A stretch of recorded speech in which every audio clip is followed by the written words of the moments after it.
Morning. आज हम जो पढ़ेंगे वो है ऊष्मा इंजन तथा ऊष्मागतिकी का द्वितीय नियम। मैं अनीता राज, सहायक आचार्य, राजकीय महाविद्यालय Behror. First law of thermodynamics, ये हमने पिछले यूट्यूब में भी वीडियो में भी देखा था कि ऊष्मागतिकी में कार्य एक स्थूल संकल्पना है। ऊष्मागतिकी में कार्य एक स्थूल संकल्पना है। जब भी किसी यांत्रिक निकाय की स्थितिज ऊर्जा में परिवर्तन होता है तो कुछ न कुछ कार्य अवश्य होता है।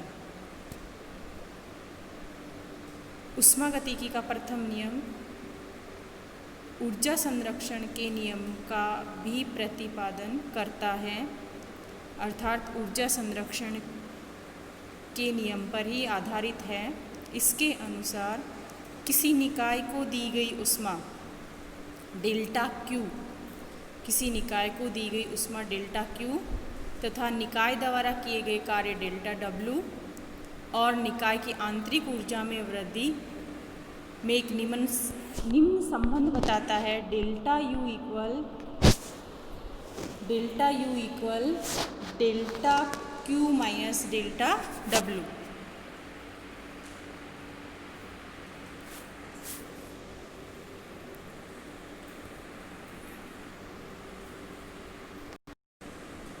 डेल्टा क्यू या डी यू आंतरिक ऊर्जा में परिवर्तन अगर ज़ीरो हो, इस स्थिति में delta Q equal delta W या ऊष्मा में परिवर्तन पूर्ण रूप से कार्य में परिवर्तित हो जाता है।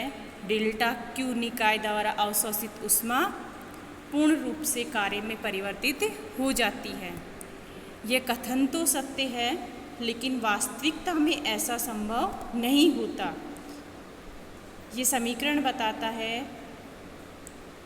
कि ऊष्मा जो है पूर्ण रूप से कार्य में परिवर्तित हो जाती है, लेकिन यह किसी भी प्रक्रम के संपन्न होने की दिशा का बोध नहीं कराता। अतः अब हम आगे पढ़ेंगे। प्रक्रम की दिशा के आधार पर विभिन्न प्रक्रमों को दो श्रेणियों में वर्गीकृत किया जा सकता है। पहला है उत्क्रमणीय प्रक्रम, दूसरा है अनुत्क्रमणीय प्रक्रम। पहला हम पढ़ेंगे उत्क्रमणीय प्रक्रम, रिवर्सिबल प्रोसेस। इसमें अगर हम देखना चाहें, अगर कोई भी निकाय है किसी एक प्रक्रम को फॉलो करता है, चाहे वो समतापी हो, चाहे वो समदाबी हो, चाहे सम आयतनिक हो या रुद्धोष्म हो, उस प्रक्रम के दौरान प्रारंभिक अवस्था से अंतिम अवस्था में जाता है। जिन स्टेप्स को फॉलो करते हुए वह प्रारंभिक से अंतिम में जाता है, अगर वापस उसको अंतिम से प्रारंभिक अवस्था में लाने के लिए उसी स्टेप्स को फॉलो करे वो, तो वो कहलाता है रिवर्सिबल प्रोसेस। एक निकाय अगर प्रारंभिक अवस्था से अंतिम अवस्था में जाता है, जिसके दौरान वह डेल्टा क्यू ऊष्मा अवशोषित करता है, जिससे उसकी आंतरिक ऊर्जा में वृद्धि डी यू हो तथा निकाय द्वारा किया गया कार्य डेल्टा डब्ल्यू हो। निकाय को प्रारंभ से अंतिम अवस्था में जाने के लिए डेल्टा क्यू ऊष्मा अवशोषित करता है, तो उसकी ऊर्जा में वृद्धि डी यू होगी और उसके द्वारा किया गया कार्य डेल्टा डब्ल्यू होगा। अब हम देखते हैं कि अगर वही निकाय अंतिम अवस्था से पुनः प्रारंभिक अवस्था में लौटता है, तो उसके द्वारा डेल्टा क्यू ऊष्मा उत्सर्जित होनी चाहिए, उसकी आंतरिक ऊर्जा में कमी डी यू हो तथा उस निकाय पर किया गया कार्य डेल्टा डब्ल्यू हो, तो यह प्रक्रम रिवर्सिबल प्रोसेस कहलाता है या यह प्रक्रम उत्क्रमणीय प्रक्रम कहलाता है। दूसरे शब्दों में हम इसे ऐसे देख सकते हैं, वह प्रक्रम जिसको विपरीत क्रम में भी ठीक उन्हीं अवस्थाओं में संपन्न किया जा सके जिन अवस्थाओं में सीधे क्रम में संपन्न किया गया था उत्क्रमणीय प्रक्रम कहलाता है।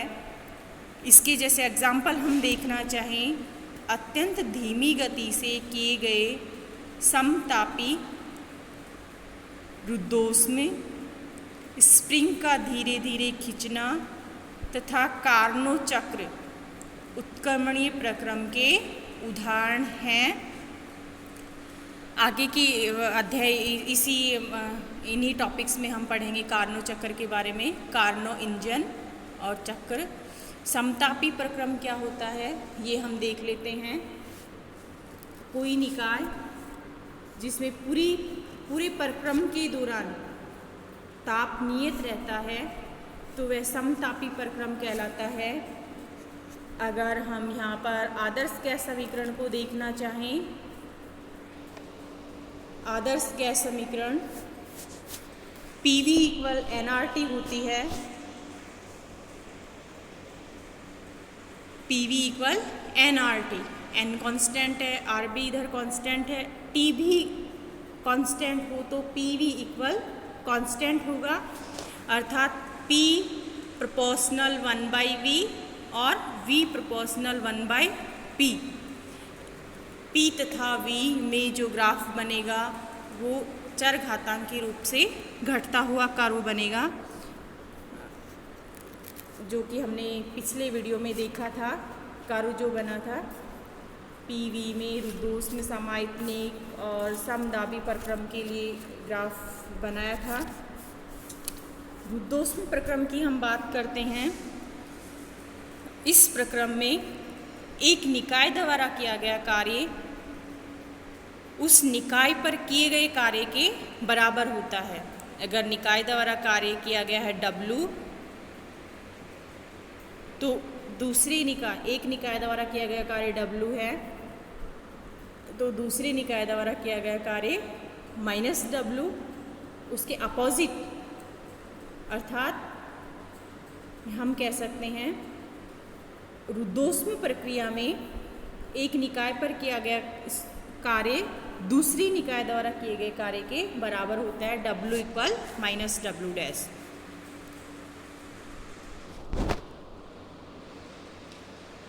इसके लिए क्या कंडीशंस होनी चाहिए कि जो प्रक्रम है, अपना प्रोसेस है, वो रिवर्सिबल ही होगा।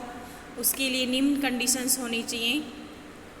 आवश्यक शर्त जो हैं वो है, पहली है जो भी प्रोसेस है वो धीमी होनी चाहिए। धीमी गति से होने वाली सभी प्रोसेस रिवर्सिबल होंगी।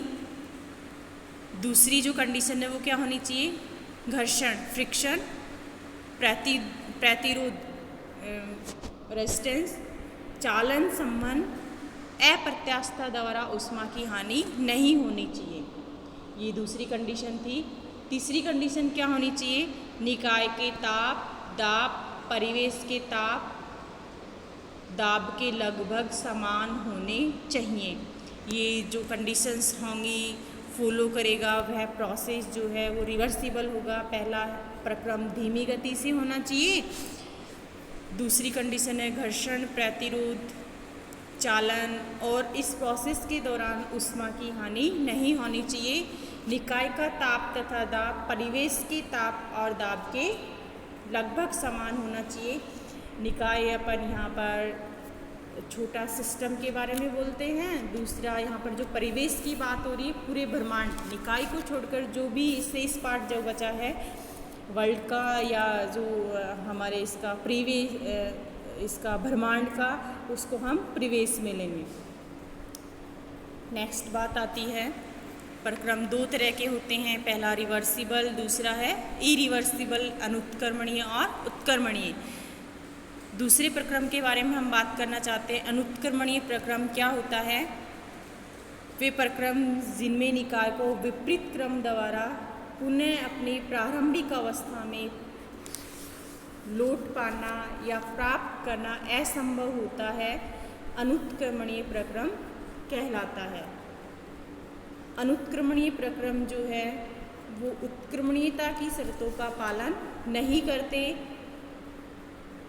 अर्थात ये जो प्रक्रम है तेज होते हैं, इनमें ऊष्मा की हानि होती है। उदाहरण के तौर पर हम देखना चाहें, माध्यम में ऊष्मा का स्थानांतरण, जूल थॉमसन प्रसार, जो कि हम आगे विस्तार से पढ़ेंगे इसे। रासायनिक अभिक्रियाएं अनुत्क्रमणीय प्रक्रमों के उदाहरण हैं। उत्क्रमणीय प्रक्रम एक आदर्श परिकल्पना है। प्रकृति में होने वाले समस्त प्रक्रम अनुत्क्रमणीय होते हैं, यानी उनको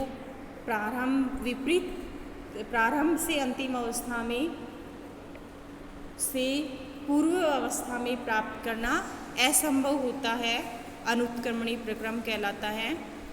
प्रकृति में जितने भी प्रक्रम हैं वो सभी अनुत्क्रमणीय प्रक्रम होते हैं, जिन्हें अनंत सूक्ष्मतः उत्क्रमणीय प्रक्रमों में विभाजित कर निकाय का अध्ययन किया जा सकता है।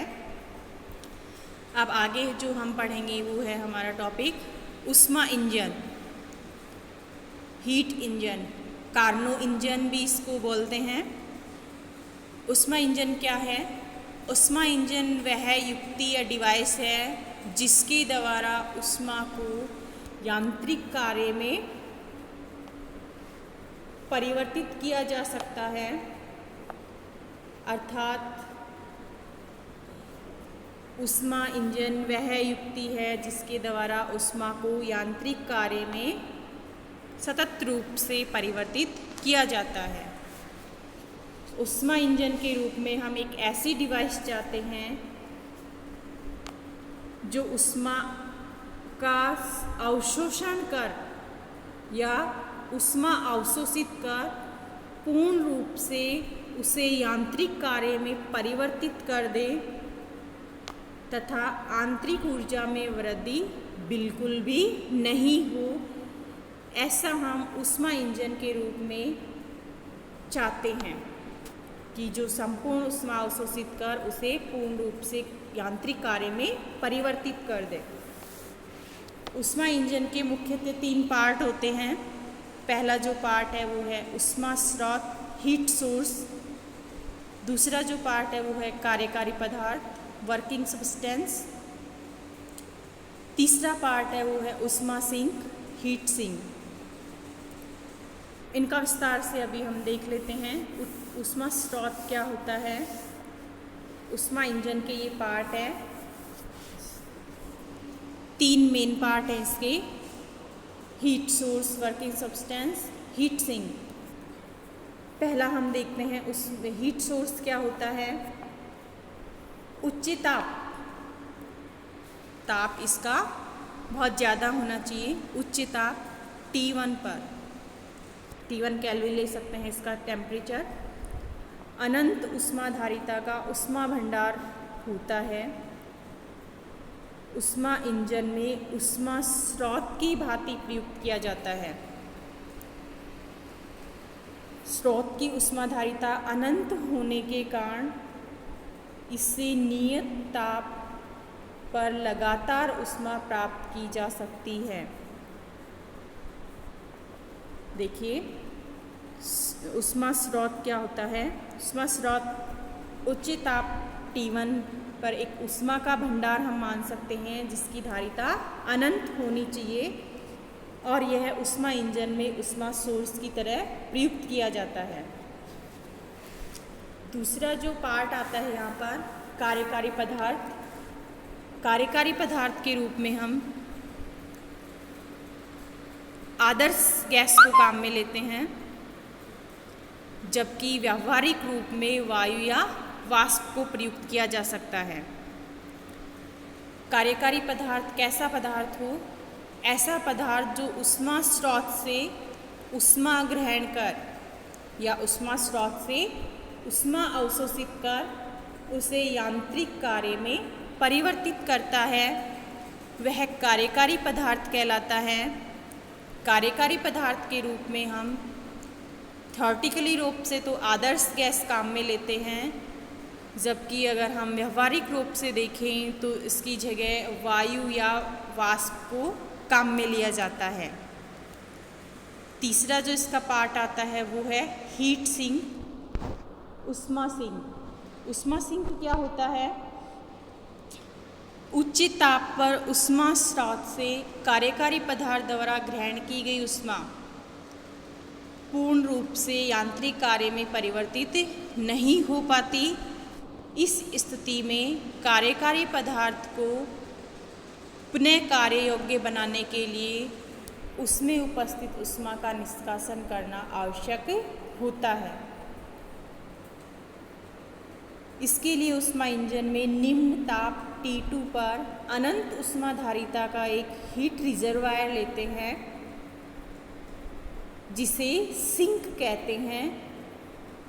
ऊष्मा सिंक की ऊष्माधारिता अनंत होने के कारण इसके ताप पर ऊष्मा की मात्रा का कोई प्रभाव नहीं पड़ता है। आगे हम देखते हैं, इसके डायग्राम देख लेते हैं। कार्नो इंजन के या ऊष्मा इंजन के 3 भाग मुख्यतः हैं इसके। पहला जो भाग है वो है इसका ऊष्मा स्रोत, हीट सोर्स, जिसका जो तापक्रम है T1 केल्विन लिया जाता है। अनंत ऊष्माधारिता का यह भंडार होता है। उसके बाद हम देखते हैं वर्किंग सब्सटेंस, जिसको W से शो किया जाता है, वर्किंग सब्सटेंस। और तीसरा इसका जो मेन पार्ट है वो है हीट सिंक, जिसका तापक्रम होता है T2 केल्विन। T2 जो होता है वो निम्न ताप पर लिया जाता है। ऊष्मा सिंक जो है उसका ताप निम्न रखा जाता है तथा ऊष्मा स्रोत का जो ताप है वो उच्च रखा जाता है। तो यहाँ पर ये कंडीशन हमें फॉलो करनी पड़ेगी, T1 ग्रेटर देन T2। दूसरा हम यहाँ पर देखते हैं कि ये जो डायग्राम हमारा है इसमें 2 पार्ट हैं हीट के, Q1 और Q2। यहाँ पे हम इसे ऊष्मा का नोटेशन से लेते हैं इसे Q1 और Q2। कार्यकारी पदार्थ जो है हमारा सब्सटेंस S, जिसे हमने डिनोट किया है, उच्च ताप T1 केल्विन पर ऊष्मा स्रोत से Q1 ऊष्मा अवशोषित करता है या ग्रहण करता है। कार्यकारी पदार्थ इस ऊष्मा के कुछ भाग का यांत्रिक कार्य W में परिवर्तित कर देता है तथा शेष पार्ट Q2, शेष पार्ट जो है वो Q2 के रूप में निष्कासित कर देता है तथा पुनः अपनी प्रारंभिक अवस्था में आ जाता है। अवस्था परिवर्तन की इस कंटिन्यूअस चेन को एक साइकिल कहते हैं, चक्र कहते हैं। विभिन्न अवस्थाओं से गुजरते हुए निकाय का पुनः अपनी प्रारंभिक अवस्था में आना चक्रीय प्रक्रम कहलाता है या साइक्लिक प्रोसेस का यह एक एग्जाम्पल है उस हीट इंजन।